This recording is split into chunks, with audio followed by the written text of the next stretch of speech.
Bien, pues buenas tardes. Bueno, pues muchas gracias por la invitación a la asociación, a Blanca, a Rosa. Para mí es un placer, estoy rodeado aquí de amigos, de compañeros de clase, además, y de exalumnos, de algunos que están recién egresados, ¿no? Así es que, bueno, pues hay varias generaciones aquí mezcladas, ¿no? Y gente pues conocida y gente que aprecio y que valoro mucho. Bueno, pues yo voy a hablar de un tema candente. Hablar de agua hoy en día parece que no hemos inventado nada.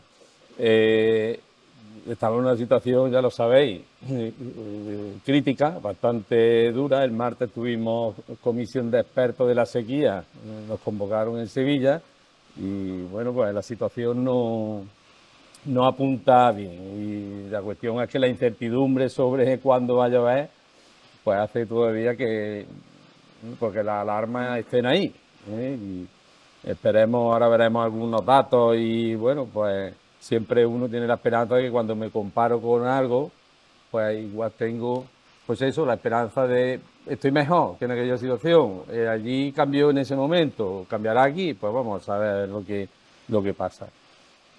Bueno, pues fijaros qué foto esa tan bonita donde se ven dos cultivos emblemáticos. El de la derecha es almendra, ¿eh? Precisamente estamos aquí en una fábrica de almendras. No sabía yo que había aquí una fábrica de almendras, ha sido una sorpresa cuando he entrado y he visto las pepitas ahí que tenía la mujer, estaba ahí seleccionando las pepitas, pues digo, bueno, tienen una instalación aquí tremenda. Y a la izquierda el cultivo emblemático, de Andalucía, que es el olivar, ¿no? Y además dos plantaciones muy modernas, pues como la agricultura hoy en día pues está siendo ya muy modernizada, con no nuevos cultivos, sino nuevas técnicas de plantación, de recolección y demás. Bueno, voy a empezar hablando de dos cuestiones importantes. En el 2019, creo que fue en noviembre de 2019 por ahí, la presidenta de la Unión Europea, la nueva presidenta, la alemana Ursula von der Leyen, estableció una serie de prioridades de su mandato. Y hay dos que especialmente interesan en el tema agrario. Uno de ellos es el aspecto de la lucha contra el cambio climático y lo que eso nos va a afectar sobre el tema del Green Deal y la búsqueda de un continente climáticamente neutro allá por el año 2050, que parece que está muy lejano, pero bueno, no está tan lejano, sobre todo para las generaciones eh, que vienen más atrás que la nuestra, pues esto está aquí ya, ¿no? Y la otra cuestión importante para la agricultura es el tema de la digitalización. De hecho, pues prácticamente todos los fondos, estos Next Generation, los que no pues recojan estos dos aspectos, pues no tienen vía de ser acogidos y subvencionables, ¿no?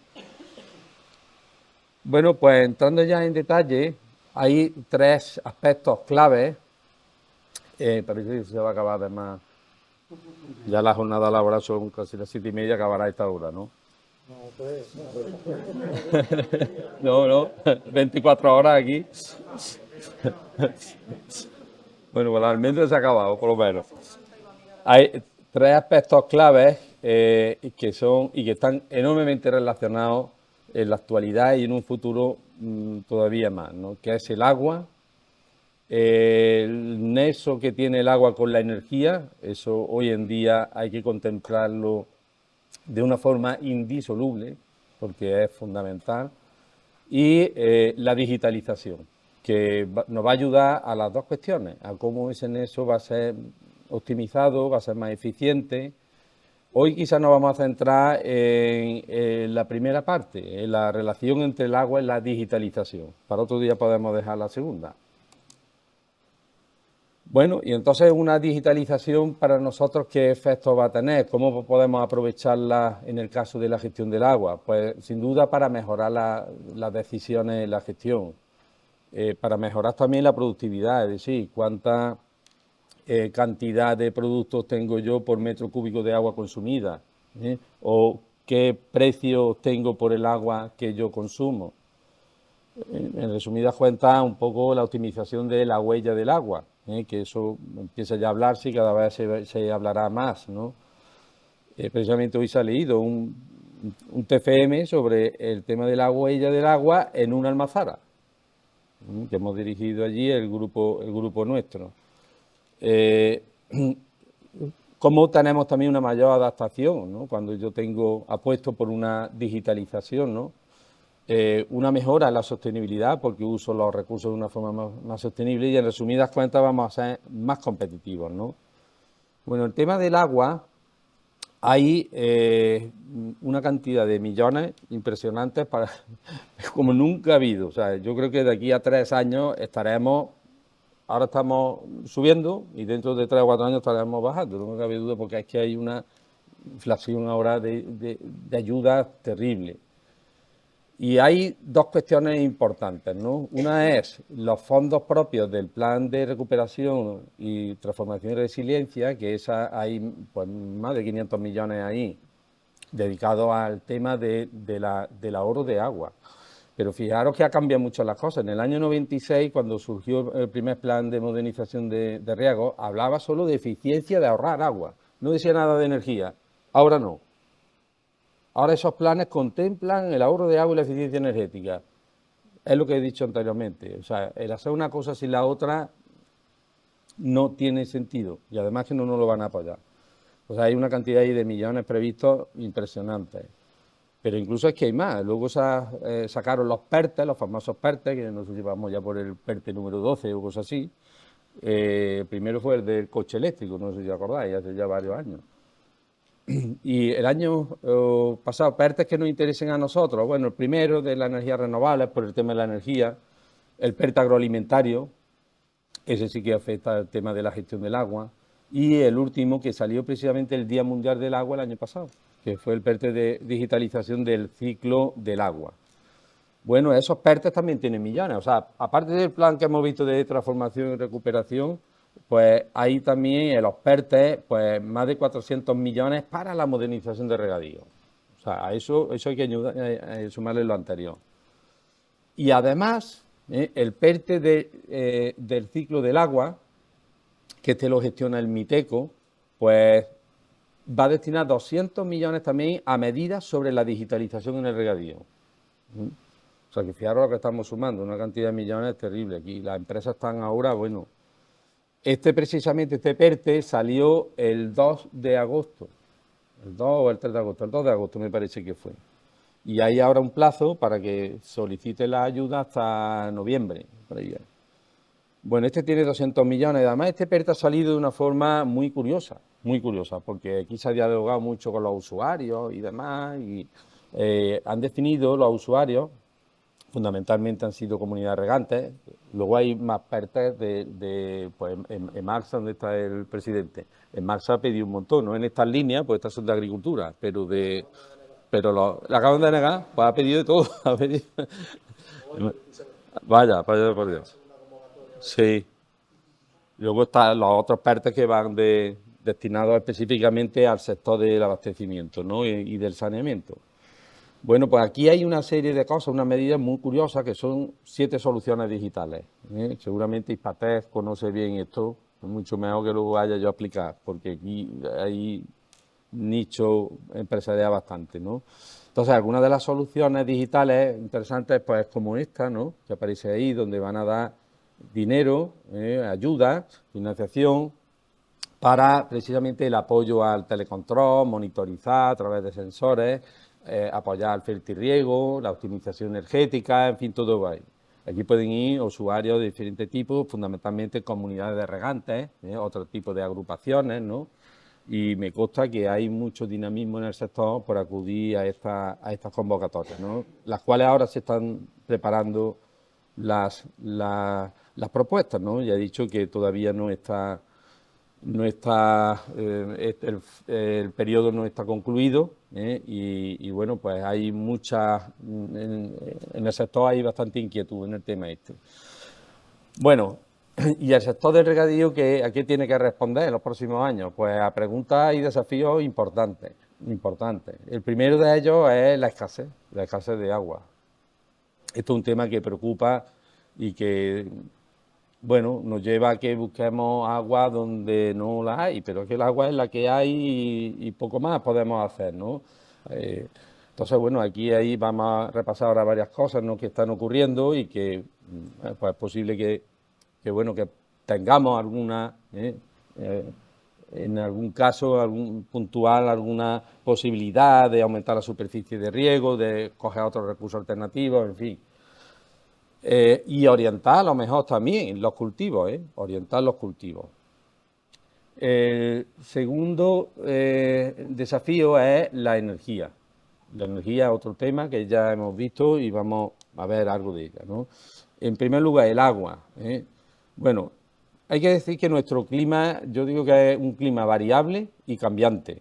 Variable porque varía, no todos los años se comportan igual, porque a lo largo del año pues sabemos que no es lo mismo la primavera que el otoño, ni el invierno, ni el verano. Eso lo sabemos y ahí sí podemos comparar la evapotranspiración con la lluvia. Pues digamos que la evapotranspiración y las temperaturas obedecen más o menos a tiene cierta similitud un año tras otro, ¿no? Pero las lluvias pues son caóticas, hay unos años, cada puntito de eso un día de 15 años, ¿no? O sea que hay, bueno, pues 15 por 365 datos, ¿no? Entonces, bueno, pues hay un patrón de comportamiento en la evapotranspiración, ¿no? Pero en la lluvia no hay nada, o sea, no hay 2 años iguales, y eso lo sabemos. Y esos son factores naturales, nuestro clima es que es así, son factores naturales. Pero luego hay otros factores que no son naturales, que son debido a nuestra acción, que son los factores antrópicos, que esos son, por eso digo que es cambiante, porque nuestro clima está cambiando, es variable porque varía, de un año para otro, varía con el tiempo, pero es cambiante porque está cambiando, ¿no? Entonces, ahí nuestra acción pues está haciendo que haya alteraciones en el mismo, en el clima, y ya no llueve, pues por lo menos hay cambios en los patrones de lluvia, ¿no? Ahí podemos observar una comparación de las dotaciones de la Confederación en los últimos 23 años. Los últimos 7 años ha habido reducción en la dotación. Los últimos 7 años, y ahora veremos por qué. Los últimos 7 años. Ha habido años bastante buenos ahí podemos observar, por ejemplo, los años 2006 a 2008 hubo una sequía ahí, una sequía no tan grave como esta que tenemos. 2010 llovió, se llenaron los embalses, 2013 teníamos los embalses llenos, ahora veremos cómo, y a partir de ahí, bueno, pues hubo años buenos, que se regó bien y demás, no hubo reducir la dotación, pero ya los últimos años ha sido ya una cuestión bastante dramática y este año especialmente que se ha reducido el 88% la dotación. Pero aún así, fijaros, con el 88% de la dotación que se han dado, poco más de 70 milímetros de agua se ha regado. En el año 95, que fue la última gran sequía, con 70 milímetros no se podía regar, porque el riego por aquí se regaba por surco. Todo esto era riego por surco. Entonces, 70 milímetros, un riego por surco ni se entera. Ni se entera. Este año se han dado en algunos casos hasta 10 riegos. Fijaros que hemos mejorado, ¿va? Luego vamos a comparar lo del 95 con este año. Bueno, a la derecha podemos ver como la lluvia es un periodo de 100 años, de una serie bastante buena, como la lluvia, cada puntito gordo es la lluvia media decenal, ¿no?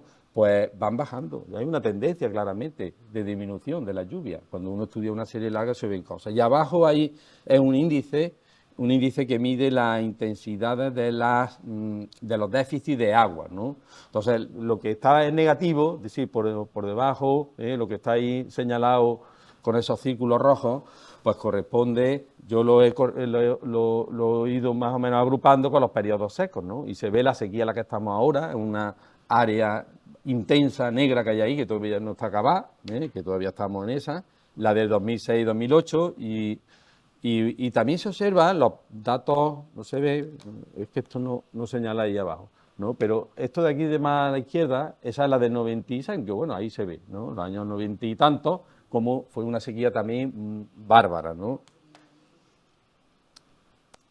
Bueno, y los patrones de lluvia también están cambiando, llueve menos y aparte la forma de llover también está cambiando. aquí estos son datos de la estación que tenemos en Rabanales, en el banco de germoplasma. Están actualizados hasta la fecha. Yo creo que la raya esa última que aparece de la línea amarilla es el otoño, la entrada del otoño, entró el sábado del otoño. No ha llovido, desde el sábado no ha llovido. Hubo el domingo, sí llovió un poquito, el domingo anterior, recordáis que llovió un poquito y demás, allí en Rabanales cayeron nada, ni 20 litros, muy poquito, pero bueno, ahora estamos ahí. Entonces, está lloviendo de una forma que llueve muy intensamente.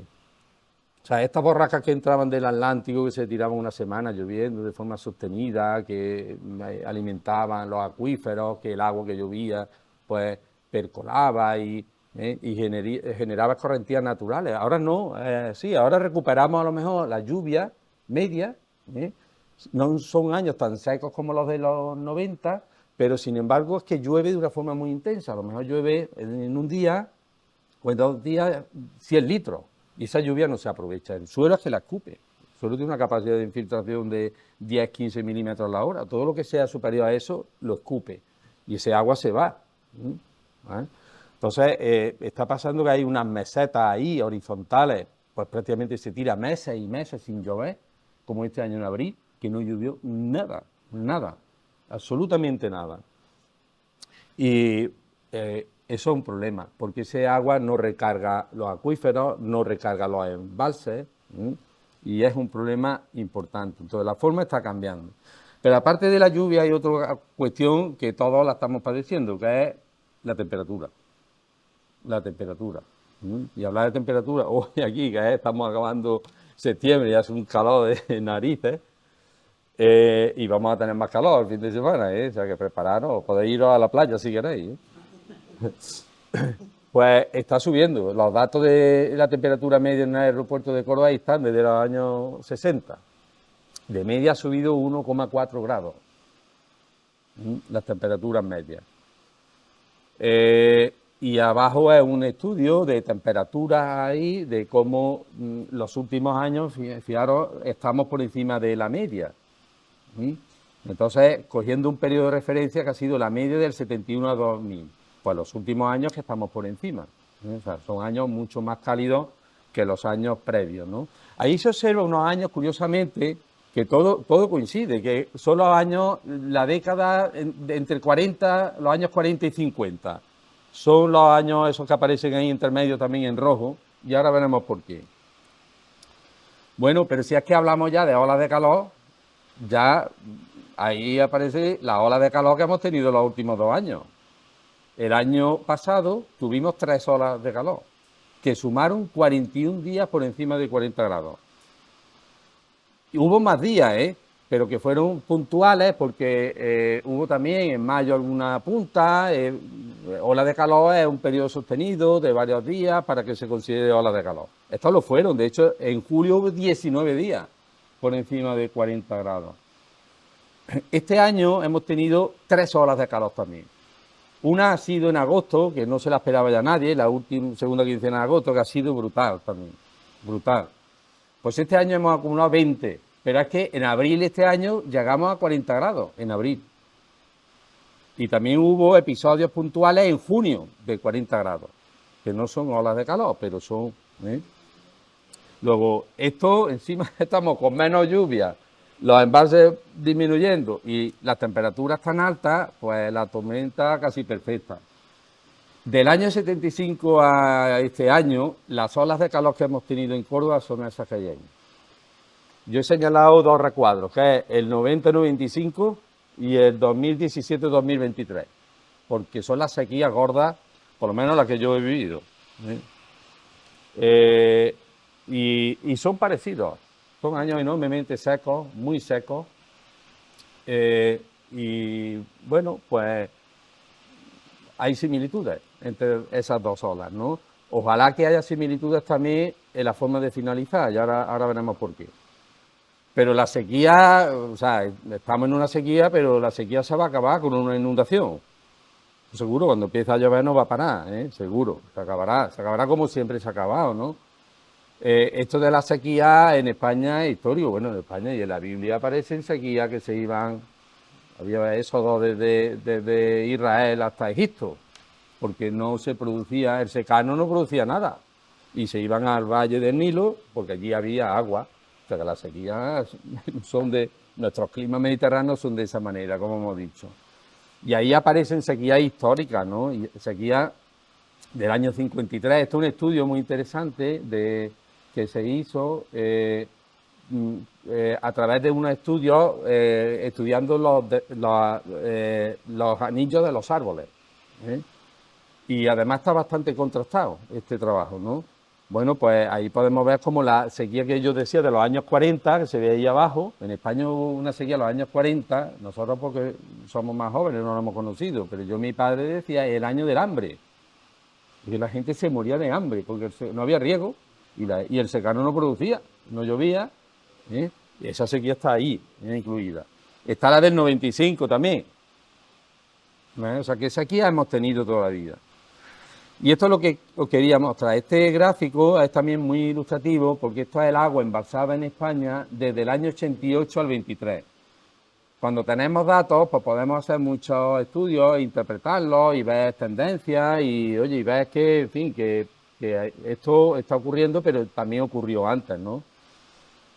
Vamos a empezar por la izquierda, porque ahí se ve la sequía de los años 90-95. Esa sequía pilló a los embalses muy bajos. Muy bajo. Encima fueron años muy secos. Y al final, fijaros, se llegó el 7 de noviembre del año 95 con un nivel de embalse en España como nunca se había tenido. 12.000 hectómetros cúbicos. En la actualidad en España tenemos algo más de 20.000. Ha bajado, ¿eh? Los datos de esta semana que no me ha dado tiempo a actualizarlos, pero son un poquito más bajos que eso. Pero vamos, algo más de 20.000. O sea, estamos mejor que en el 95 por ahora, ¿no? ¿Y cuándo se recuperó? Pues en noviembre del 95. Empezó a llover y bueno, pues en el año 96 casi se llenaron los embalses en España.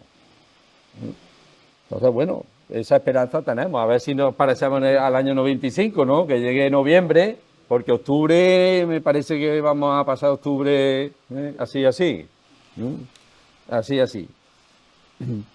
Luego ahí se ve también, los altibajos son claros, cada pico corresponde más o menos al mes de abril, mayo, que es cuando los embalses están más llenos. A partir de ahí empieza el riego y empiezan ya a perder agua los embalses.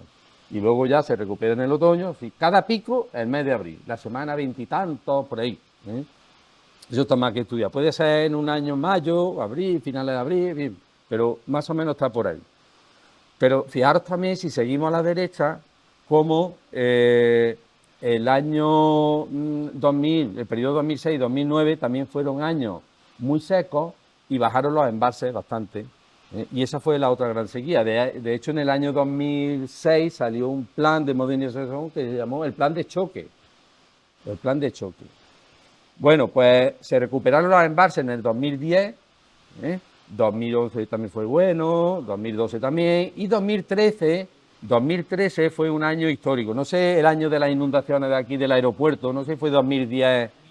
2010 fue un año bastante lluvioso. Luego en 2013, también, finales de 2012, 2013, también llovió bastante y se recuperaron mucho los embalses y llegamos a su máximo nivel. Pero a partir de ese momento, los embalses, fijaros cómo han bajado. Estamos en la actualidad, como he dicho, pues poco más de 20.000 hectómetros cúbicos. Y ese es el gran problema, esa tendencia que la llevamos arrastrando y de no recuperación de los embalses, como pasó en el año 90-95, ¿no? Esta no se ve tan bien, bueno, más o menos, esta es que en Andalucía que no le he podido quitar el fondo negro. Esta es la cuenca del Guadalquivir. Las tendencias son iguales, es lo mismo. Lo que vamos a comparar aquí es la situación en la que estamos ahora, que esta semana, aquí hemos bajado ya de los 1.500, estamos, me parece, en 1.487 por ahí, hemos bajado ya de los 1.500, pero en noviembre estábamos en 585, o sea que, hombre, estamos un poquito más, 3 veces más, pero bueno, en aquellos años Sevilla cogía el agua del río, ellos decían que cogían el agua cuando Córdoba tiraba de la cisterna. Eso lo decían. En la Confederación decía eso. Y Juan Saura además nos lo recordó el martes. Gracias a que se hizo una infraestructura hidráulica como fue Melonares, Sevilla tiene agua. Para un año, para un año, pero tiene agua. Si no se hubiera hecho esa obra hidráulica, por eso las obras hidráulicas son fundamentales. Porque es que si no, con este clima, pues es que no podemos tirar. No podemos, necesitamos infraestructura hidráulica, eso es fundamental. Si queremos gestionar el agua de forma adecuada, hay que tener estos sistemas de almacenamiento, porque los periodos estos son intrínsecos, ¿no? Bueno, aquí en Andalucía, en la cuenca del Guadalquivir, también se llegó en el 2013 a un nivel de embalse. Tenemos una capacidad de 8.000 hectómetros cúbicos en la cuenca, Se ha mejorado algo también respecto al anterior que había. Y prácticamente se llenaron los embalses en el 2013. Prácticamente se llenaron. Desde entonces vivimos de la renta. Y esto es la situación, una comparación también del mes de mayo de España, mayo del 95 y mayo del 23, ¿no? Son parecidos. Aquí se ha metido otro índice nuevo que ha aparecido, que es el SPI, que es un índice más sensato porque tiene en cuenta la evapotranspiración. Que eso para los agrónomos lo entendemos de esto. Los de camino les cuesta un poco más de trabajo. Y, claro, la temperatura influye mucho también en la sequedad que pueda tener el suelo, ¿no? Y no solo es la lluvia, sino que, pues fijar una cosa, los índices con los que están establecidos los planes de sequía de la cuenca son el SPI, que tiene en cuenta solo la lluvia. Y aquí llovió mucho en diciembre, y con ese índice no estábamos en sequía en toda la cuenca del Guadalquivir, hasta el mes de junio o julio que levantaron eso, porque ese índice calculaba los 6 meses anteriores. Y entonces, claro, como llovió mucho en diciembre, pues no estábamos en sequía. Ahora lo quieren revisar. Este índice si hubiera tenido en cuenta la acción de la evapotranspiración, porque en abril no llovió y hubo mucha evapotranspiración y había un déficit agrícola tremendo. O sea que sequía hay, digamos, climática, pero hay también sequía agrícola, que es la falta de humedad de agua en el suelo. Bueno, algunas comparaciones del año 95 y el actual, ya con datos, es que se ha mejorado la capacidad de embalse en España, en Andalucía también ha aumentado, aquí se hicieron los embalses, por ejemplo, la Melonares, la Breña, se ha aumentado también en Andalucía. En España se ha mejorado algo la capacidad de embalse, la superficie de riego ha aumentado también, pero pese a este gran aumento, el riego, como he dicho anteriormente, ha seguido funcionando, gracias a lo siguiente, gracias a que se ha pasado de un 17% de riego localizado a más de un 50%. O sea, esto no tiene parangón ninguno en el resto del mundo que yo conozca, ¿no? Y sobre todo ha habido una especialización también a cultivos leñosos, porque la modernización es lo que ha hecho, ¿no? Disponer de agua todo el año y los cultivos leñosos necesitan el agua en enero si no llueve, ¿no?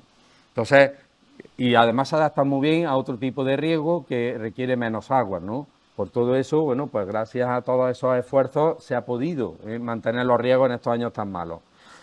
En Andalucía, por ejemplo, en el año 95 había de riego de olivar aproximadamente unas 130.000 hectáreas. Ya empezaba, O sea, esos años empezó el riego precisamente porque se dieron cuenta de que lo que se regaba producía y el secano, como no fueron años muy secos, pues no había producción, no había producción. Y en la actualidad tenemos pues casi 650.000 hectáreas de olivar de río, o sea, se ha multiplicado por 5, prácticamente. Casi un 40% del olivar es de regadío en Andalucía. Claro, esto es gracias a que también son riegos muy deficitarios. Es que si comparamos, por eso decía yo que habrá que pensar también si la disponibilidad de estas de agua no van a ser tan importantes, si hay una reconversión de cultivos. Aquí no hay del arroz, no hay nadie, ¿no? Es que esto depende cómo lo hables, como lo hablas esto en Sevilla, no sales de allí, Aquí, Están grabando. Uy. Hay que tener cuidado. Bueno.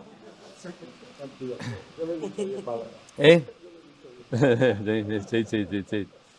Bueno, y pasamos a la energía. El tema de la energía, pues también es un tema que preocupa porque ha habido unas variaciones en los precios que antes no se tenían en cuenta y ahí pues prácticamente partimos del inicio de las modernizaciones, que fueron pues esos años. En el año 96 fue cuando el primer plan de modernización se hizo en España y se empezaron a ejecutar las obras a partir de 2003, 2004, por ahí. Entonces, a partir de ese momento, cuando se hizo las primeras modernizaciones, la energía era muy barata. De hecho, en el 98 entró la liberalización del mercado de la energía eléctrica. Antes estaba la tarifa de riego, no sé si acordáis, pues esa desapareció. Y bueno, pues a partir de entonces ha habido varias cuestiones ahí que, bueno, eso fue en el 2008, perdón, está por ahí, la eliminación de la tarifa agraria. Ha habido varias variaciones, como fue en agosto del 2013, apareció el famoso incremento de la potencia, que se disparó. Bueno, la potencia subió un 600%. Y esto al sector del regadío también le preocupa mucho, porque es que la potencia es que más o menos se tiene un kilovatio por hectárea de potencia en las zonas modernizadas. Uno y pico, en algunos casos hasta dos, ¿no? Y la potencia se paga casi 40 euros el kilovatio. ¿Y riegue o no riegue? Ya han conseguido una tarifa en binomio. Eso es lo que pasa a todas las industrias estacionales, como esta, supongo, que son muy estacionales. Esta en enero no creo que estáis partiendo almendras, ¿no? ¿Todo el año estáis partiendo? Bueno, pues una almazara es muy estacional y tiene la potencia contratada todo el año. Bueno, y lo que ocurrió ya en marzo del año pasado fue una barbaridad. Que, bueno, esa es la media mensual, pero hubo un día que llegó a más de 500 euros el megavatio. A más de 500, esos son medias mensuales. O sea, y esto es una barbaridad. Bueno, entonces la forma de actuar es gestionar el agua de forma, digamos, inteligente, y esa inteligencia nos la puede dar también la digitalización, ¿no? Y reducir la dependencia energética, de esto no vamos a hablar hoy. Bueno, pero la digitalización son muchas cosas las que hay que tener en cuenta. Una digitalización debe de hacerse de forma integral. O sea, no podemos digitalizar, voy a digitalizar esto para tener controlado la facturación, sí, pero si no tienes sensores que te midan, si no tienes luego esa información, la procesas, si no actúas, pues entonces dime tú a mí qué has hecho. Entonces hay que abordarla, aunque sea paso a paso, pero con un plan que te permita luego tomar decisiones y que todo se entienda, ¿no? Entonces es fundamental digitalizar con esa visión, ¿no? Integral. Entonces, bueno, yo voy a poner aquí algunos ejemplos, no quiero aburrir mucho de esto, porque esto sí que es más aburrido, ¿no? Los otros datos yo creo que podemos. Ejemplos de los que estamos trabajando. Esto estamos trabajando en nuestro grupo de investigación, que es la verdad que es un grupo magnífico y que trabaja en todos estos temas. Nosotros en el tema del agua, en el tema de la digitalización y en el tema de la energía. Todo esto, pues, percibimos el problema ya hace tiempo y la verdad que estamos haciendo trabajos, yo creo que muy interesantes, ¿no? Bueno, pues aquí vamos a ver un poco la visión espacial y escalar y temporal en la que nosotros estamos trabajando, y ahí aparece un avatar arriba de un hombre que puede ser el técnico de una comunidad de regantes. Y abajo el avatar que puede ser, ahí hemos puesto la igualdad de género, para que no se diga nada. Que puede ser un agricultor o agricultora. Entonces, las preguntas son diferentes que se hacen los dos, ¿no? El agricultor pues se preguntará ¿cuándo tengo que regar? ¿Cuánto tengo que regar? ¿Y cómo tengo que regar? ¿No? Pues esa será la pregunta más o menos que se va a hacer. Mientras que el gerente de la comunidad pues se puede preguntar ¿cuánta agua necesito para la semana que viene? Porque se la tengo que pedir a la Confederación, porque tengo que contratar la energía en el pool de la energía. ¿Cuántas necesito? ¿No? Entonces, esas preguntas, pues nosotros hemos tratado de responderlas a base de información que es recogida y que luego es procesada mediante técnicas de inteligencia artificial, ¿no? Entonces, la información vamos a ver que es múltiple y no nos vamos a una sola fuente, sino que vamos a estaciones agroclimáticas, vamos a datos que registra la comunidad, vamos a mucha información, ¿no? Y luego aplicamos ahí ya pues las herramientas de la inteligencia artificial y ahí sacamos ya unos datos, ¿no? Entonces, bueno, eso es, digamos, la escala un poco espacial, ya de comunidad o de agricultor, de parcela. Y luego hay una escala temporal, ¿no? Una escala temporal. Que la escala temporal, pues, es más a corto plazo un agricultor y más a largo plazo, pues, el técnico de la comunidad. Pues el técnico de la comunidad lo que quiere es sus previsiones a lo mejor para la semana que viene, porque así se las piden en confederación, o las quiere él tener, ¿no? Entonces esas dos escalas son las que nosotros hemos trabajado también y ahí aparece, pues eso, qué cantidad de agua necesitas para los 7 días. Esos 7 grifos son 7 días.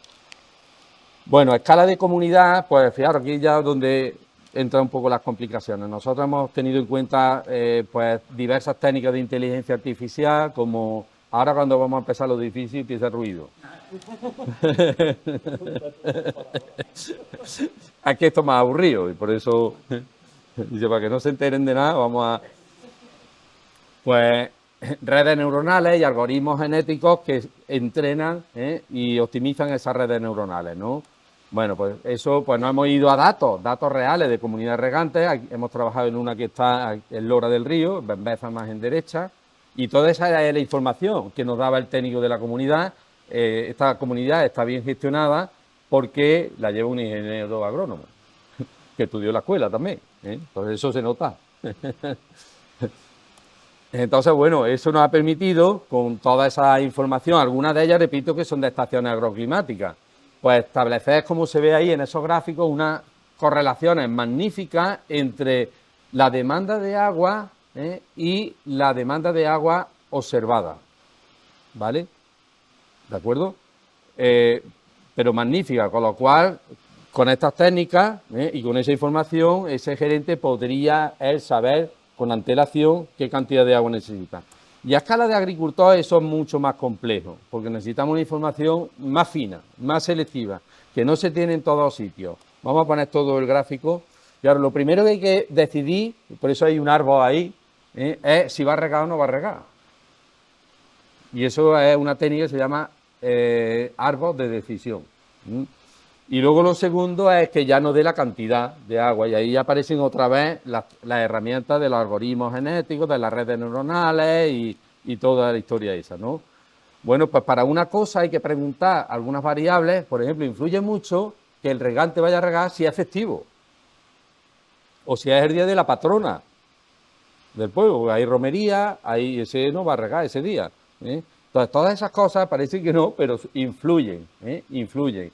La sensación térmica que tiene el hombre, si hoy hace mucho calor, dice, mañana tengo que levantarme temprano, que hoy tengo que ir a regar. Todas esas cosas nosotros hemos tenido en cuenta y al final hemos decidido, de una forma, ahora lo veréis, si, los eventos de riego, lo hemos predicho. Y luego para la otra parte, pues se apoya en lo que ha ocurrido antes, en las láminas de riego que aplicó en días previos, ¿no? En el día del año que estamos, en las humedades, también datos lógicamente que influyen, como son las temperaturas, la humedad relativa, todo eso. Pues fijaros, para ver si regaba o no regaba,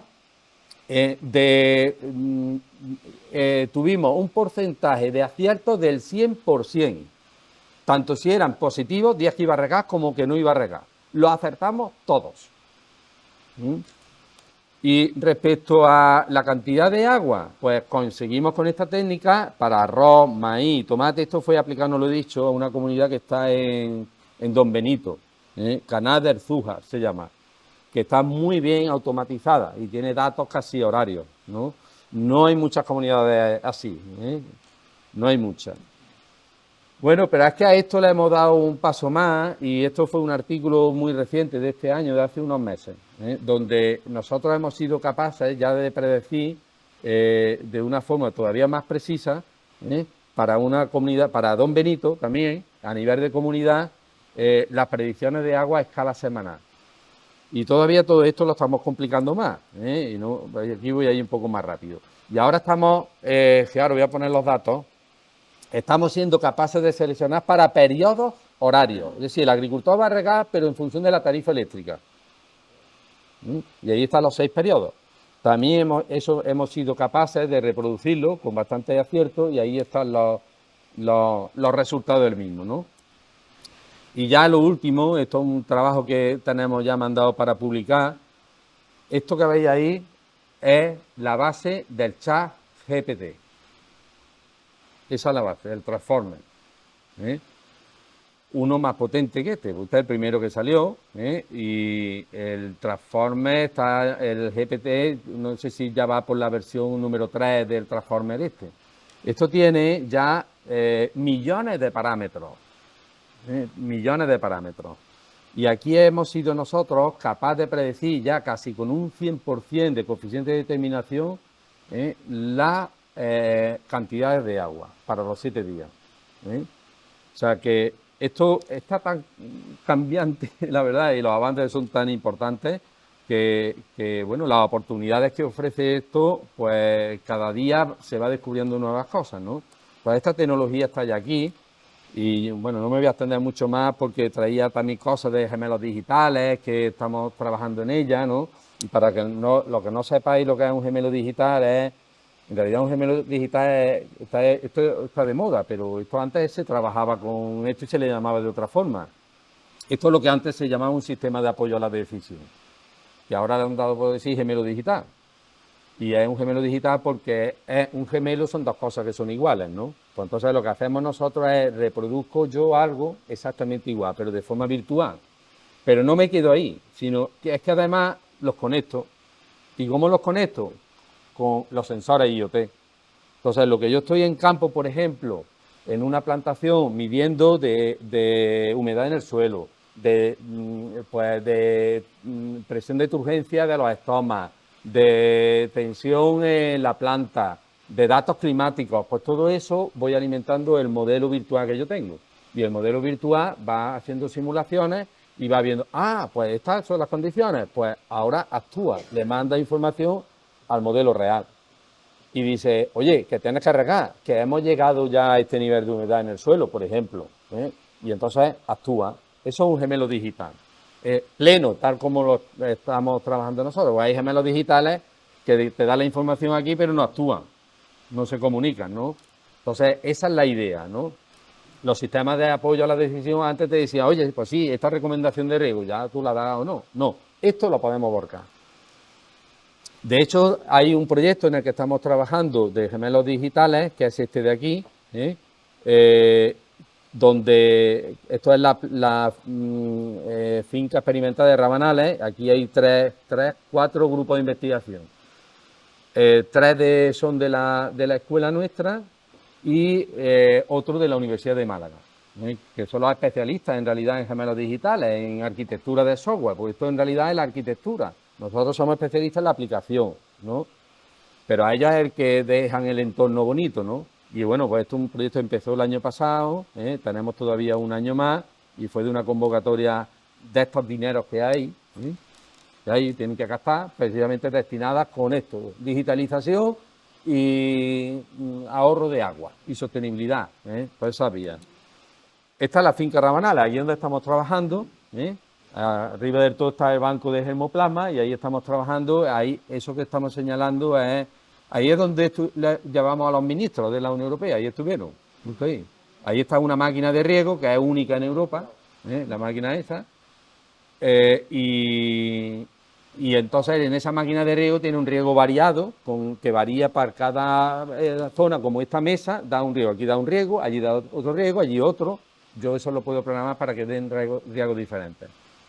Y ahí estamos trabajando en un proyecto integral donde se mide el tema de la mecanización, las emisiones de CO2, un seguimiento con sensores remotos y el tema del riego con los gemelos digitales. Todo se va a integrar en un gemelo digital. Bueno, esta es lo que estamos trabajando ahora.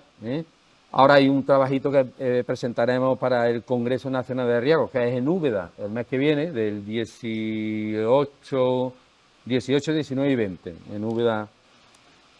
Bueno, y eso son más cosas de ese gemelo digital, datos que, en fin, que porque estamos ya sacando. Este es un gemelo digital ya aquí hecho, eso está funcionando. Si lo veamos 2 minutos, que no lo vamos a dejar, ese es el pivote.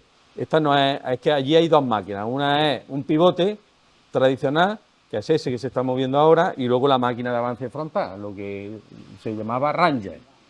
que no es Ranger, Ranger es como una marca.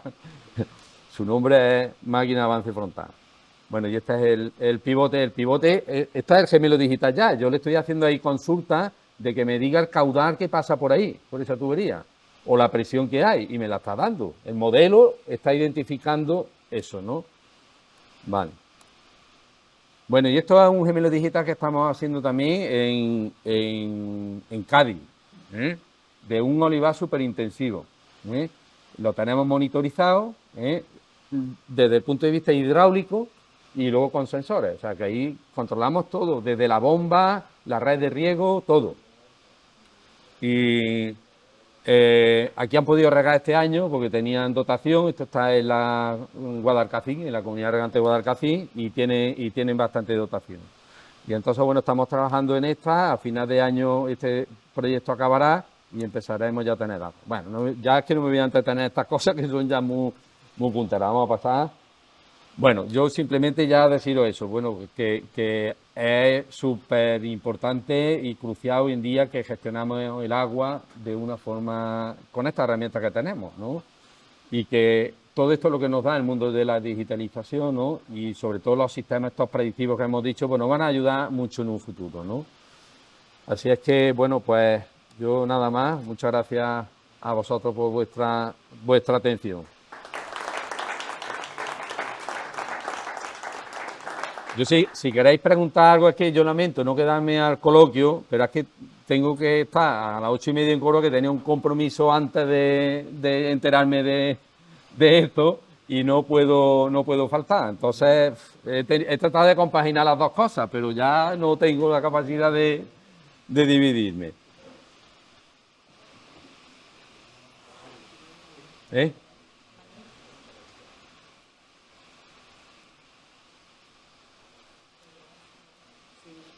Bueno, pues hay que seguir pidiendo que llueva.